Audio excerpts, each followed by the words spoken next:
오늘 함께 나눌 말씀은 구약성경 제일 마지막 성경입니다. 제가 오늘 목소리가 잠겼습니다. 이게 제가 별 문제가 없었는데 왜 잠겼는지 잘 모르겠어요. 말라기 3장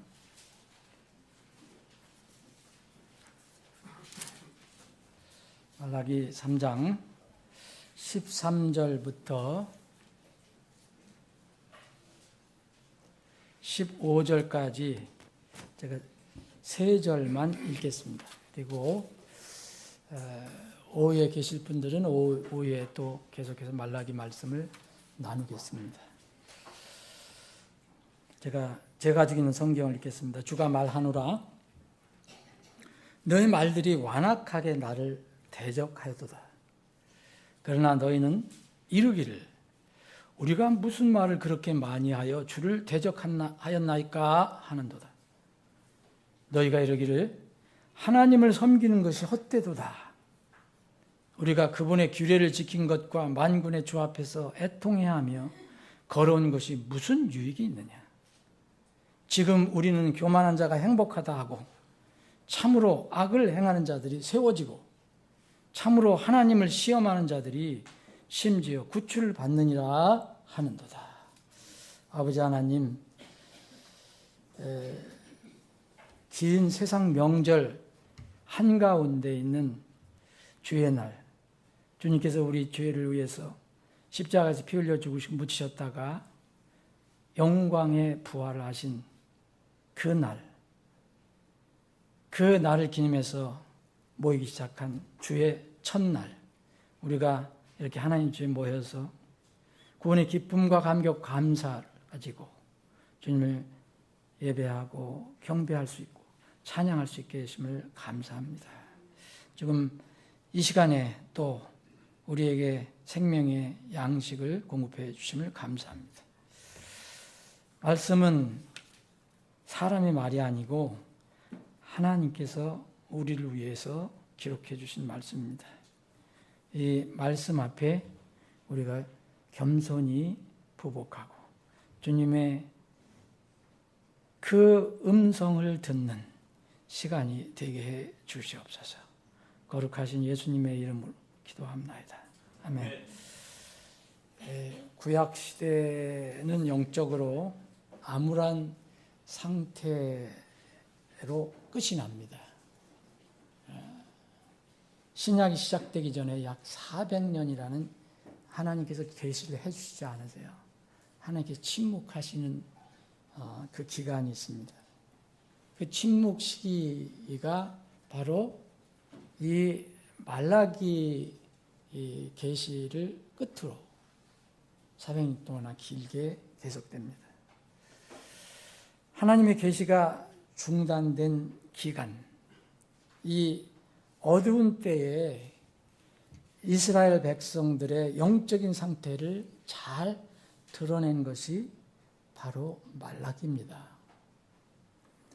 이 말라기 이외에도 그때 당시에 이스라엘의 여러 가지 영적인 문제 그리고 타락한 상태 이런 것을 많이 기록했지만 이 구약 성경이 말라기를 끝으로 이제 끝이 나기 때문에 이 말라기는 그때 계시가 이제 침묵에 들어가기 전에 이스라엘 사람들이 어떠했는가를 영적으로 어떠했는가를 보여주는 성경입니다. 우리가 흔히 말라기 하면은 하도 사람들이 뭐 그 물질에 관해서 하나님이 내라 했다 그것만 가지고 그것은 아주 지엽적인 것이고 말라기 1장서부터 4장까지 다 읽어보시면 하나님께서 이 말라기 예언자를 통해서 그때 당시에 이스라엘 백성들의 죄와 교만에 관해서 폭로를 하시는 그런 성경입니다. 오늘 우리가 이 세 절만 읽어봤는데요. 말라기 3장에서 이 우리가 읽은 세 절은 완악한 이스라엘이 무모할 정도로 하나님 앞에서 교만한 행동을 보이는 그런 모습을 하나님께서 친히 그들이 한 말을 그대로 인용을 해서 주신 그런 말씀입니다. 이스라엘은 불신 이방인이 아닙니다. 그때 당시 구약시대에는 불신 이방인 이교도 아니면 선민 이스라엘입니다. 선민 이스라엘 외에는 다 이방인 이교도였죠. 그런데 이 불신 이방인이 아니고 이교도들이 아니고 이른바 선민이라고 하는 이스라엘이 어떻게 완악한 말로 하나님을 대적했는지를 하나님께서 그들이 했던 말을 다시 상기시켜 주셔서 그대로 말씀하시는 내용입니다. 오늘 우리가 읽은 이 세 절에서 이스라엘이 정말 무모할 정도로 교만하게 하나님께 이렇게 말한 것을 네 가지로 하나님께서는 다시 말씀하고 있습니다. 첫 번째는 이 13절에 있는 이 이스라엘 백성이 이야기하는 겁니다. 여기 여러분들이 그 앞에 1장, 2장을 쭉 보시면 계속 이 이스라엘 백성하고 하나님하고 어떤 면은 그 논쟁을 하는 것처럼 보입니다. 이스라엘 백성이 하나님께 계속 이렇게 대항을 합니다. 우리가 뭐가 옳지 않으냐? 하나님이 잘못된 것처럼 자꾸 이렇게 얘기를 합니다. 계속 그런 얘기를 하는 거예요. 그러다가 오늘 오늘 3장 23절에 보면 주가 말하노라 해서 너희들이 이렇게 얘기를 했다라고 말씀합니다. 완악하게 나 하나님을 대적했는데 너희가 무슨 말을 했는지 다시 내가 얘기를 해주겠다.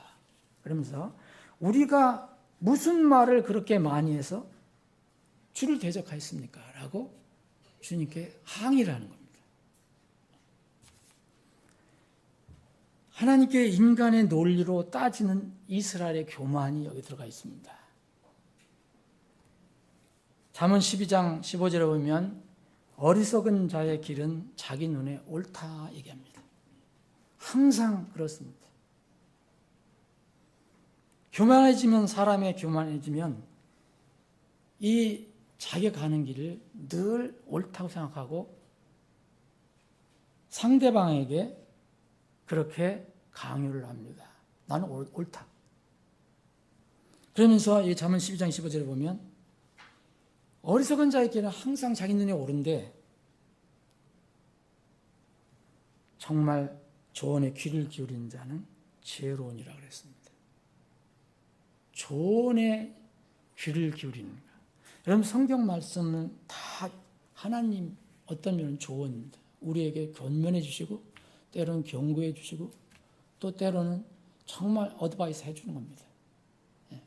이런 사람들이 지혜로운 자지 자기 생각, 자기 길이 옳다고 얘기하는 것은 이미 하나님께서 어리석다라고 얘기합니다.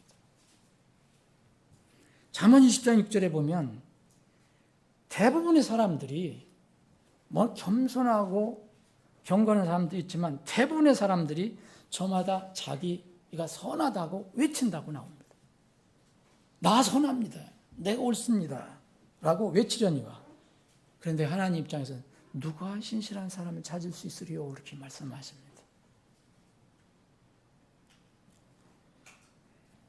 예레미야 예언자는 이스라엘 백성이 나는 무죄하다라고 외치는 것을 기록하고 있습니다. 예레미야 2장에 보면.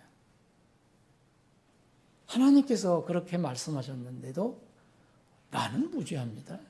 라고 얘기합니다. 신약에 넘어오면은 바울 사도가 이렇게 얘기를 합니다. 로마서 10장 3절 보면 이는 그들이 하나님의 의에 대하여는 무지하여 하나님의 의에 대해서는 무지합니다. 우리 세상에 우리 눈으로 바라보고 하나님의 말씀을 근거로 하지 않고 그냥 세상의 기준으로 바라보면 우리는 하나님의 의를 알 수가 없어요. 하나님의 의에 대해서는 무지하여 자기 자신의 의를 세우려고 애쓰며 스스로 하나님의 의에 복종하지 않았기 때문이다라고 얘기합니다. 그래서 심판받는 것은 바로 그 이유 때문이다라고 얘기합니다. 자기 자신의 의를 세우려고 스스로 하나님의 의에 복종하지 않는다. 그래서 하나님의 의는 어디서 찾을 수 있습니까, 여러분? 성경 외에는 없습니다. 누가 하나님의 말씀을 정확히 전하기 전에는 그 하나님의 의를 알 수가 없어요. 그래서 이때도 하나님께서 이 마지막 계시를 주시면서 말라기 예언적이 주시면서 너 이스라엘 사람들이 무슨 말을 그렇게 많이 해서 주를 대적했냐고 너희들 말하지 않느냐. 이게 무슨 말입니까? 하나님께 대적을 한다는 거예요, 지금 이스라엘 사람들이. 두 번째는 이렇게 하나님께서 지적을 해 주십니다. 14절 보면 너희가 이르기를, 너희라는 것은 이스라엘 사람들입니다. 하나님을 섬기는 것이 헛되도다. 이거 누가 얘기한 겁니까? 이스라엘 사람들이 얘기한 겁니다. 이스라엘 사람들이. 우리가 그분의 규례를 지킨 것과 만군의 주 앞에서 애통해하며 걸어온 것이 무슨 유익이냐 그랬습니다. 두 번째는 이겁니다. 하나님을 섬기는 것이 헛되다 이렇게 얘기합니다. 이스라엘 백성이 얘기합니다. 이 말라기 시대는 이제 이스라엘 백성들이 이제 나라를 잃고 포로로 잡혀가서 저 바빌론에 있다가 겨우 하나님의 은혜로 다시 70년 만에 다시 고국으로 돌아와서 일부 성전이 이제 수축되고 성벽이 수축되고 하는 그때였습니다. 그러나 여전히 이스라엘 백성들의 마음속에는 하나님 향한 불평과 불만과 또 교만이 들어앉아 있었습니다. 그래서 이들은 우리가 그렇게 힘들게 바벨론에서 잡혀서 고생하고 있다가 또 여기 왔는데 뭐 성전도 다시 수축을 하고 성벽도 했는데 도대체 이게 하나님 섬기는 것이 뭐가 뚜렷하게 나타나는 거 없다. 이게 이제 뭐냐 이게. 그러면서 하나님을 섬기는 것이 헛되다라고 얘기합니다. 무서운 말을 합니다. 이스라엘 백성들. 이건 이교도가 아닙니다. 하나님의 택함을 받은 선민들인데 또 그 이 순간까지도 하나님의 은혜로 살고 놀라운 그 사랑을 받았던 이 민족이 감히 하나님을 섬기는 거, 하나님을 서브하는 거는 이거는 헛된 일이다 라고 그렇게 외쳤다는 거예요. 그걸 하나님이 그대로 들으시고 인용문을 여듯이 그냥 인용을 하는 겁니다. 너희들이 그렇게 말했다. 여기서 섬긴다는 것은 우리가 이 시대 용어로는요, 경배도 쓸 수 있어요. 경배. 여러분, 사람을 섬기는 건 이제 물질로도 보이고, 물리적으로도 보이고, 뭐 물질로 섬기든지, 뭐 다시 몸으로 섬기든지, 뭐 다 보이잖아요. 사람을 섬기는 건. 그런데 하나님은 보이지 않는 하나님이에요. 그래서 하나님 섬긴다는 것을 우선 가장 가까운 것을 예배한다고 얘기하는 거예요. 그래서 영어에서는 이걸 똑같이 씁니다. 서브를. 하나님 섬긴다는 것은 또 다른 말로 하나님을 예배한다는 거예요. 그래서 이 사람은 지금 용어로 하면 이 사람들은 뭐냐면 하나님을 예배하고 경배하는 게 무슨 의미가 있으니까 아무 헛된 것이다 라고 이야기한다는 거예요.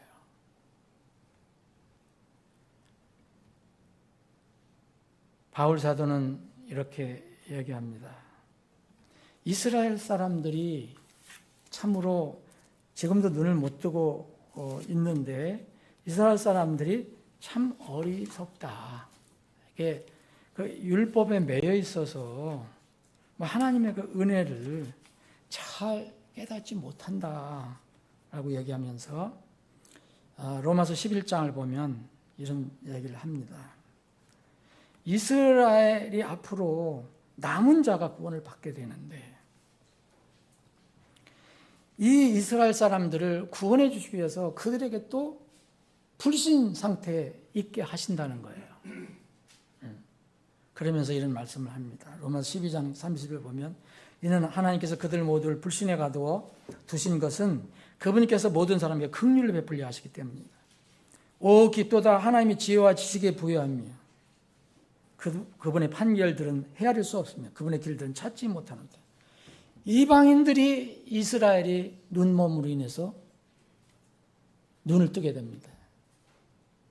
이스라엘은 불신 가운데 있지만 이방인들이 이제 구원을 받게 됩니다. 그런데 때가 되면 이방인의 구원받는 시간이 끝납니다. 그럼 그때 겨우 남은 사람들이 뭐 요한계시록에 근거로 하면은 3분의 2는 다 죽습니다. 이스라엘 심판으로. 3분의 1만 살아서 이제 구원을 받게 되는데 이런 것들을 바울 사도는 도저히 자기 머리로는 이해가 안 된다. 자기는 그걸 잘 분석할 수 없다. 그러면서 깊도다 하나님 지혜와 지식에 부여하며 그분의 판결들은 헤아릴 수 없으며 그분의 길들은 찾지 못하는다. 왜냐하면 누가 주의 생각을 알았느냐? 또 누가 그분의 좋은 자가 되었느냐? 혹 누가 그분께 먼저 드려서 보답을 받겠느냐? 이는 모든 것이 그분에게서 나오고 그분을 통하며 그분께로 돌아왔기 때문이니 그분께 영광이 영원토록 있으리로다. 아멘. 바울 사도는 내가 다 이해를 못하겠다. 그러나 분명한 것은 이거다. 하나님의 생각과 그분의 지식을 누가 사람들이 알겠냐? 누가 하나님보다 더 뛰어나고 더 지식이 높고 훌륭해서 하나님에게 어드바이스를 주겠느냐? 그거 불가능하다. 그러면서 바울 사도는 이야기합니다. 모든 것이 그분에게서 나온다.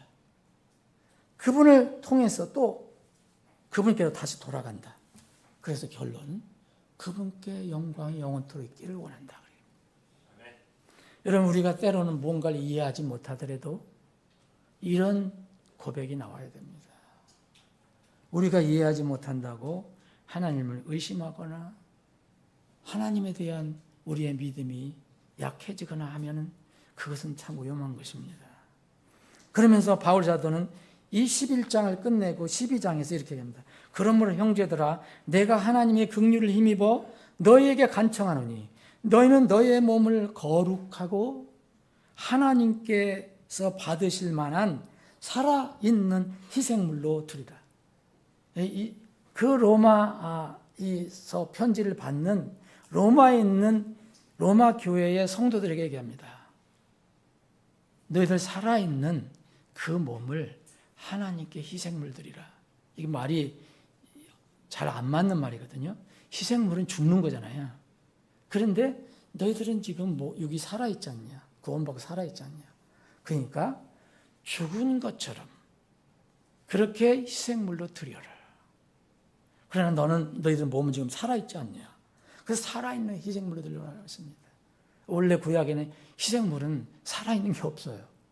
다 죽어야 돼요. 피를 흘려야 돼요.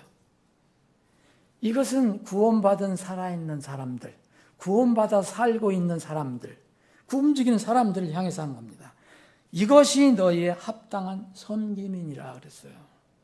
여기 섬김이라는 것은 지금 이 말라기에서 얘기한 하나님 섬기는 것과 같은 의미입니다. 이걸 예배라고도 하는 거예요. 옛날 전에 그 성경은 이것은 너희 합당한 예배니라 이렇게 번역된 데도 있었어요. 바로 그것이 우리가 보이지 않는 하나님께 나아가는 하나의 방법이죠. 바울 사도는 그렇게 섬김이 헛되다고 하는, 예배가 헛되다고 하는 이 사람들에게 인간의 논리를 따지는 이스라엘을 책망하면서 또 그 교회 성도들에게 너희는 구원받고 살아있는 사람 아니냐. 그러니까 희생물로 드려라. 살아있는 희생물로 하나님께 드려라라고 얘기합니다. 여러분, 예배와 섬기는 것은 뭐와 연결이 되냐면 믿음입니다. 도대체 믿음이란 무엇입니까? 믿음의 정의는 여러분들 잘 아시는 겁니다. 이제 믿음은 바라는 것들의 실체예요. 그랬어요. 믿음은 바라는 것들의 실체예요. 보이지 않는 것들의 증거니라라고 얘기합니다. 이거 하나님과의 관계는 늘 이겁니다. 하나님을 우리가 눈으로 볼 수 없어요. 사람 같으면은 바로 앞에서 보기도 하고 직접 이야기하기도 하고 하지만은 하나님은 볼 수가 없어요. 우리 눈으로. 그래서 바라는 거예요. 뭔가를 소망하는 거예요. 그런데 하나님에 대한 믿음을 가지고 있으면 그게 벌써 이루어진 거예요. 실체라고 그랬어요. 그리고 앞으로 보이지 않는 것들에 대한 예언도 많은데 이것들에 관한 내가 증거를 가지고 있다는 겁니다. 증거를 가지고 있다는 거예요. 그게 바로 믿음이라는 거예요. 여러분, 이 믿음이 정말 이 세상에서는 지금 이 믿음의 정의가 하나님을 섬기는 것에 대한 정의가 세속적으로 바뀌어가고 있어요. 세속적으로. 세상적으로 바뀌어가고 있다는 거예요. 여러분, 히브리서 11장은 믿음의 장입니다. 믿음장. 믿음의 훌륭한 선배들의 이름이 나와요. 그리고 이름이 없는 사람들까지도 그들이 어떤 믿음을 가졌는가라고 이야기합니다. 그 믿음들이 다 뭐냐면 바라는 것들의 실체고 보이지 않는 것들의 증거를 가지고 있었다고 얘기하는 겁니다. 그럼 여러분들 보이지 않는 증거를 가지고 있다고 생각한다면 바라는 것들의 어떤 여러분들 마음에 이미 실체가 가지고 있다고 생각한다면 지금 안 이루어진 것을 어떻게 생각합니까? 지금은 미래형이다. 내 마음에 이루어진 것으로 믿는 것이죠. 그런데 세상은 그거 안 이루어졌으니까 믿음이 아니라고 생각합니다. 눈에 보이는 것만 믿음으로 생각합니다. 그래서 여러분, 믿음의 조상은 아브라함이라고 하는데 아브라함이 왜 여기 믿음장에 훌륭한 믿음의 사람으로 올라갔느냐? 아브라함에게는 하나님께서 무슨 명령을 했습니까? 너는 내 아버지 어머니 집을 떠나라. 아비의 집을 떠나서 내가 명령하는 것, 지정하는 것으로 가라. 이끄는 것으로 가라 그랬을 때 아브라함은 그때는 이기도했어요. 아브라함 때문에 이제 아브라함의 믿음에 순종해서 그 이스라엘 사람 유대인들이 생겼지 이때 부르심을 받을 때는 이기도인이었습니다.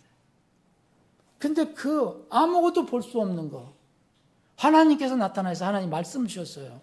그럴 때 아브라함이 그것을 받았습니다. 근데 그 받은 게 뭐냐? 눈에 보이지 않는 거예요. 예?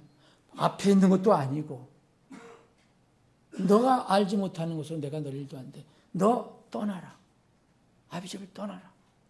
그랬을 때 아브라함 뭐라 했냐면요. 이렇게 히브리서 11장 8절에 보면 믿음으로 아브라함은 후에 상속재산으로 받게 될 장소로 나아가라는 부르심을 받았을 때 순종했다. 아버지 말씀, 하나님 말씀을 들었을 때 그것을 그대로 믿는 것, 순종하는 것.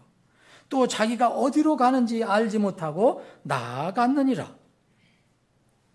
그래서 믿음으로 그가 낯선 나라에 머무는 것 같이 약속의 땅에 머물렀다. 그러면 여기 그 아브라함의 아내 사라도 믿음장에 올라가 있거든요. 사라는 하나님께서 분명히 아브라함 사라에게 약속하셨어요. 너희들이 직접 낳은 아들이 네 후손이 될 것이다. 근데 그때 이 말씀을, 이 약속을 받았을 때는 여러분, 사라는 정말 다 끝난 때였어요. 여성의 기능이 다 끝난 때. 도저히 불가능한 때였어요. 병수도 끊어지고. 그런데 하나님께서 네가 직접 낳은 아들을 주겠다는 거예요. 여러분, 지금 세상 믿음으로 가지면, 세상 기준으로 하면 이게 믿을 수 있습니까? 못 믿습니다. 절대 못 믿습니다. 그런데 성경은 이렇게 이야기합니다. 믿음을 통해 사라 자신도 나이가 지났을 때 씨를 수태하는 힘을 받아 아이를 출산해서. 여러분, 90세에 낳았어요? 세상 기준으로는 불가능한 겁니다. 하나님이 약속하셨다면 그걸 믿는 것이 믿음입니다. 그래서 바라는 것들의 실체고 보이지 않는 것이 증거예요. 믿음, 진실한 믿음을 가진 사람은 자기 마음에 그것을 이미 가지고 있는 것입니다. 그런데 세상은요, 이게 아닙니다. 이런 세상의 기준이, 믿음에 관한 기준이 이 교회까지 들어오고 소위 얘기하면 기독교인들, 교인들에게도 그게 퍼져나갑니다. 이건 뭐 세상의 영향을 받아서 그렇습니다. 초세기 교회 시대는 죽음도 무릅쓰고 믿음을 지켰던 그런 믿음은 찾기 어렵습니다. 마지막 때가 가까이 올수록 이제 눈에 보이는 물질적이고 현시적인 유익이 있어야 믿습니다.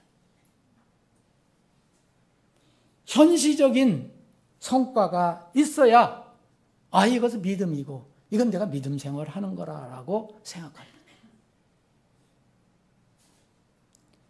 신앙에도 이미 세상적인 경영 마인드가 들어와 있습니다.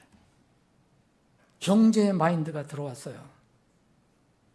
그래서 눈에 보이는 어떤 성과나 이익이 없으면 믿음과 삶이 괴리가 된 위선적인 생활을 합니다.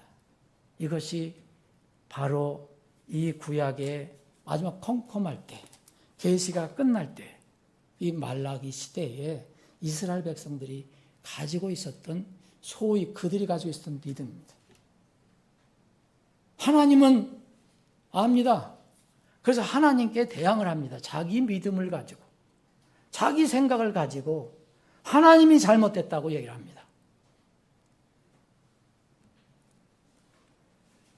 이런 믿음을 가진 사람들은 어떤 일이 생기거나 세상에 유혹이 오면 진리 그거 아무것도 아닙니다. 보이지 않는 것이기 때문에. 그 진리가 나를 밥 먹여주는 것이 아니기 때문에, 진리가 나에게 물질 하나라도 더 주는 게 아니기 때문에 진리 쉽게 버립니다. 하나님을 예배하는 것, 그거 뭐 무슨 문제가 됩니까? 포기합니다. 지난 3년 동안 코비드 사태에서 3년 동안, 장장 3년 동안 여러분, 우리는 예배도 제대로 못 드리고 이게 그거 뭐예요? 그 서로 이렇게 집에서 보는 거 그거. 예? 온라인 예배로다가 드렸잖아요. 그게 끝난 지금요. 다 요즘 누가 요즘 자유롭게 예배 드릴 수 있잖아요. 옛날에는 예배 드리면 막 당국에서 막 방해도 하고 또 금지도 시키고 그래서 갈등도 일어나고 막 그랬잖아요. 근데 지금은 누가 그거 막는 사람 없거든요. 근데 지금 여러분 한국교회, 정확한 통계는 아닙니다. 제가 들은 얘기입니다. 일일이 카운트를 해봤겠습니까? 코비드 때 30% 이상이 교인이 떠났습니다. 30%. 아마 더 많을지도 모릅니다. 옛날에는 1200만 명이라고 하는 기독교인들이, 한국 기독교인 수가 지금은 800~900만 명 정도.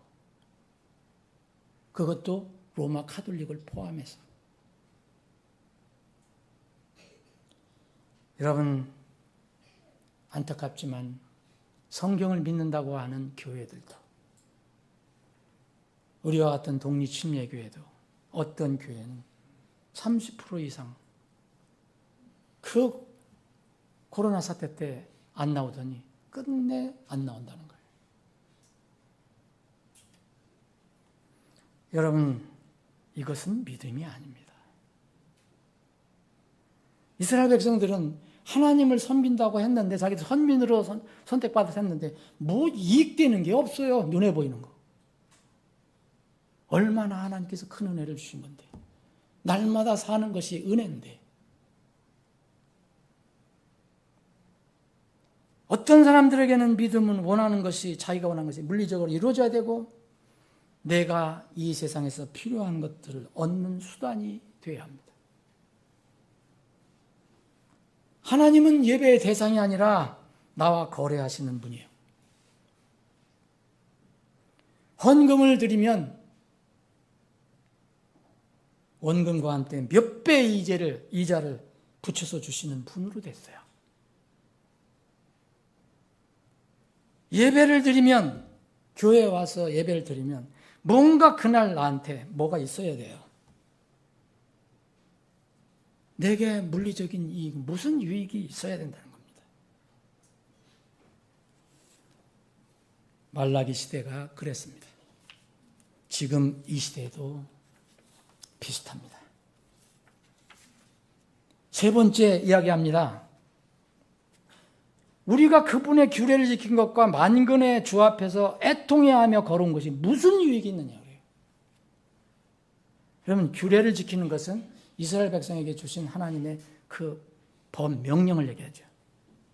그리고 만군의 주 앞에서 애통하게 하며 걸어온 것은 뭐냐.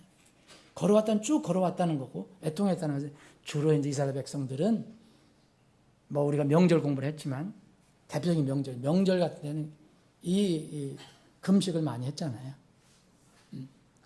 그리고 이들은 그 삶 속에서 금식이 있어요. 이렇게 정말 애통해야 하고, 대속죄일 같은 때는 자기를 막 괴롭히는 일을 해야 되는 거예요. 이렇게 이런 일을 해도 뭐가 무슨 유익이 있어? 이걸 하나님께 대항하며 말합니다. 여러분, 하나님을 예배하는 것은 그분의 성경에 기록된 모든 말씀을 지켜서 행함으로써 예배를 드리는 겁니다. 그분의 말씀을 지키는 것은 과연 무익한 것입니까? 신명기 32장을 제가 한번 드리겠습니다. 신명기 32장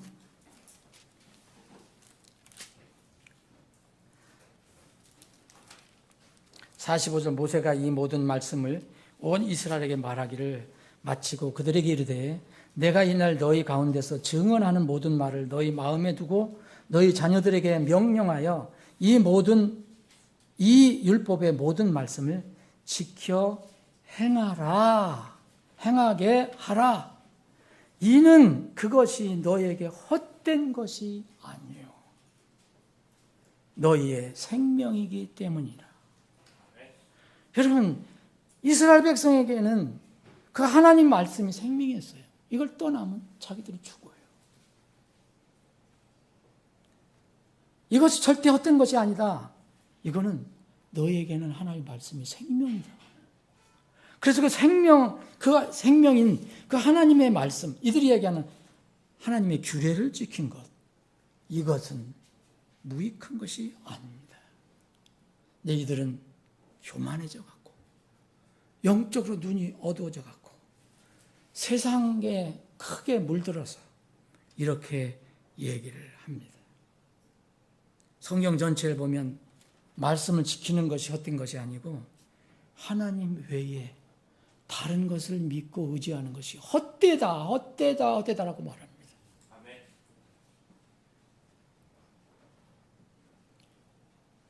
신약에 와서는 부활을 안 믿는 거 정말 헛되다 그랬어요. 여러분, 지금 예수님께서 부활하신 거, 앞으로 우리가 부활할 거라는 거 여러분 믿으면 지금 어디서 하늘에서 뭐가 떨어집니까? 하늘에서 돈다발이 떨어지는가요? 금덩어리가 떨어지는가요? 무슨 유익이 있는 겁니까, 여러분? 현재 자기가 물리적으로 그 유익을 생각하면 그건 정말 이스라엘 백성들처럼 밖에 될 수밖에 없습니다. 아무것도 나한테 들어온 게 없는데 이 이스라엘 백성은 또 이렇게 얘기합니다. 점점 그 도가 심해집니다. 15절, 지금 우리는 교만한 자가 행복하다. 이거 누가 말하는 겁니까? 이스라엘 백성이 그렇게 얘기하는 거예요. 하나님께. 교만한 자가 행복하다. 그리고 참으로 악을 행하는 자들이 세워진다. 세상에서 승승장구한다. 넘어지지 않고 참으로 하나님을 시험하는 자들이 심지어는 어려움에서 구출받는다. 이렇게 얘기했다는 겁니다. 그렇게 너희들이 말하는 거죠. 여러분, 이거는 뭘 의미합니까? 하나님의 속성을 건드리는 거예요. 하나님이 정말 공의로우시고 거룩하시고 정말 진리의 하나님이시라는 것을 이 이스라엘 백성들이 이렇게 악한 말로 이렇게 선언하는 거예요. 교만한 자가 행복하다는 거예요. 하나님의 여정에는 교만하지 말라. 겸손한 자를 내가 사랑한다. 근데 이 사람들은 교만한 자가 행복하게 삽디다. 하나님, 악한 자들이 세상에서 잘 됩디다. 하나님을 막 대적하고 하나님 시험하고 하나님 욕하는 사람들이 다 어려움에서 구출받읍디다. 그거 아니에요. 얼마나 영적으로 어두워졌으면, 교만해졌으면 세상에 자기 눈에 보이는 현실들을 가지고 하나님의 신성을 모독하는 단계까지 갑니다.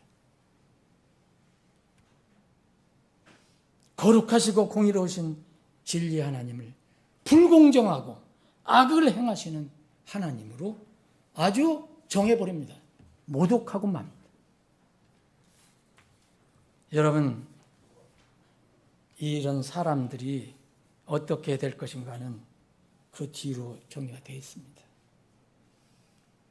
여러분, 이스라엘의 이 무모하고 반역적인 질문이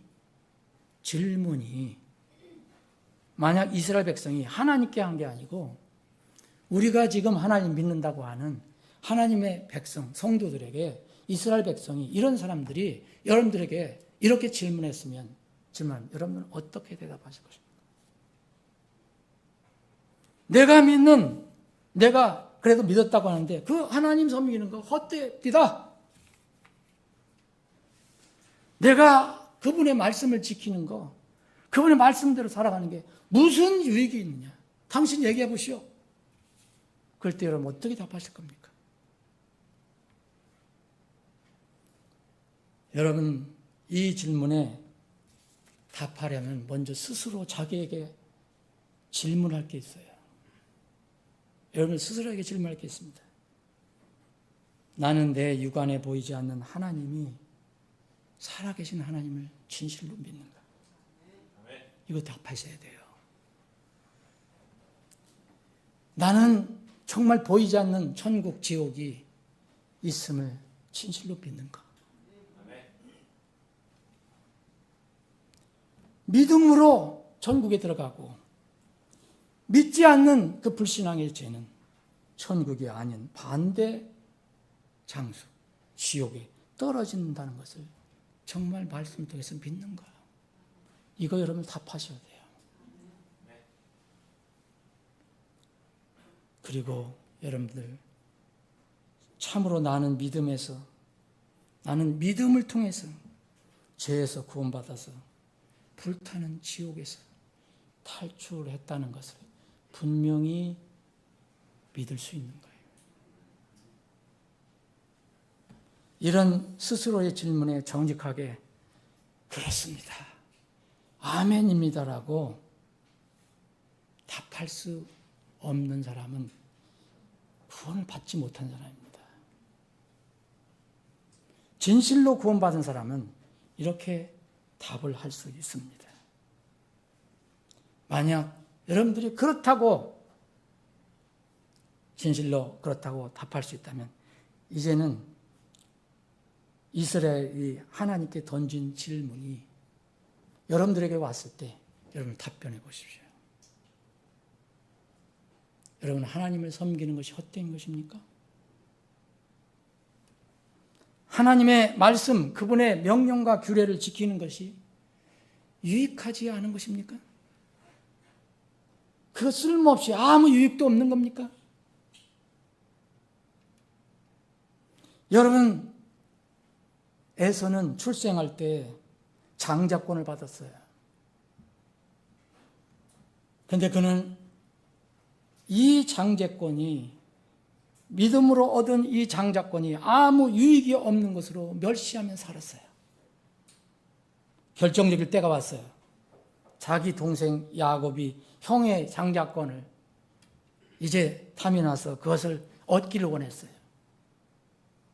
이건 믿음으로 본다면 자기가 하나님의 인정을 받고 하나님의 자녀가, 진실한 자녀가 되기를 원한다는 그런 투쟁이라고 볼 수 있어요. 이 야곱이 육신이 배고픈 그 형에게 제시를 했어요. 형 장자권 나에게 주시오. 나는 그럼 형에게 뭘 주겠습니다. 그때가 언제? 에서가 정말 배고플 때, 육신적으로 힘들고 어려웠을 때, 그때 앞에서 이 렌틸콩 죽을 끓이고 있었어요. 그걸 달라고 했어요. 에서가. 왜 하나님께서는 이 사건을 길게 기록을 해놓으셨을까요? 그리고 에서를 나중에 정말 구원받지만 책망받을 사람으로 기록을 합니다. 육으로 믿음을 바라보기 때문에, 세상적인 기준으로 바라보기 때문에 그 장자권은 아무 소용이 없었어요. 앞으로 나타날 거였는데 지금 당장 보이는 것은 그 배고픈 자기 배를 채울 렌틸콩 죽이 필요했어요. 여러분, 주를 따르고 섬기는 것은 헛된 것이 아닙니다.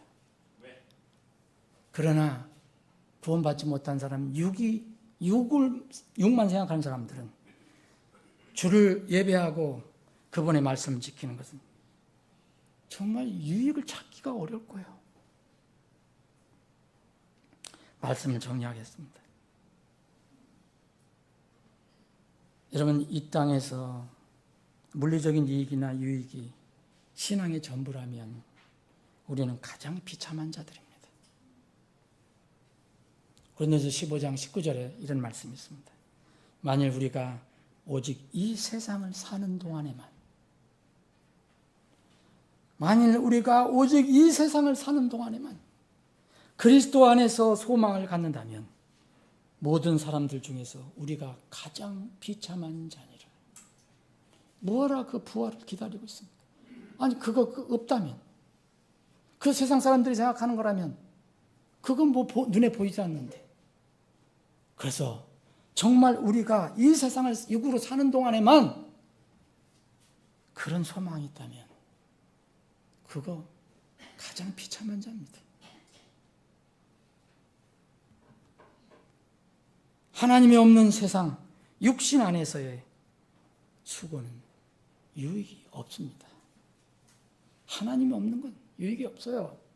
그런데 그리스도 안에 있으면 눈에 보이는 물리적인 유익이나 이익이 없어도 소망의 때를 기다리며 묵묵히 주님을 섬기며 주의 일을 하는 것은 결코 헛된 것이 아닙니다.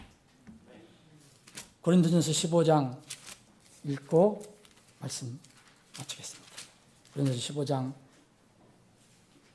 57, 58 읽겠습니다. 그러나 우리 주 예수 그리스도를 통해 우리에게 승리를 주시는 하나님께 감사하노라. 그러므로 내 사랑하는 형제들아, 너희는 굳건히 서서 흔들리지 말고 항상 주의 일을 넘치게 할지니 이는 너희 수고가 주 안에서 헛되지 않은 줄을 너희가 알기 때문이라. 아버지 하나님, 우리에게 생명의 믿음을 주심을 다시 한번 감사드립니다. 사람들은 참 마음을 알 수가 없습니다. 신비 그 자체입니다. 하나님만 아실 수 있는 그 마음. 우리에게 생명의 믿음을 허락해 주시고 당장 우리가 이 세상을 사는 동안 육체적으로 육신적으로 눈에 보이는 어떤 유익이 없더라도 장차 우리에게 이루어질 그 소망을 붙들고 살아가게 하심을 감사합니다. 아버지 하나님, 점점 세상은 우리의 믿음과 반대되는 세속적인 믿음의 정의를 우리에게 자꾸 유혹하고 있습니다. 권유하고 있습니다. 주님, 우리의 믿음이 더 튼튼하게 서서 어떤 상황이든지 우리 눈에 보이는 유익이 없더라도 결코 하나님을 예배하고 섬기는 것은 헛된 것이 아니고 하늘에 분명한 소망이 이루어질 것을 믿고 그리스도의 군사로서 더 용감하게 나아가는 우리 지체들과 교회가 되게 해 주시옵소서. 거룩하신 예수님의 이름으로 기도합나이다. 아멘.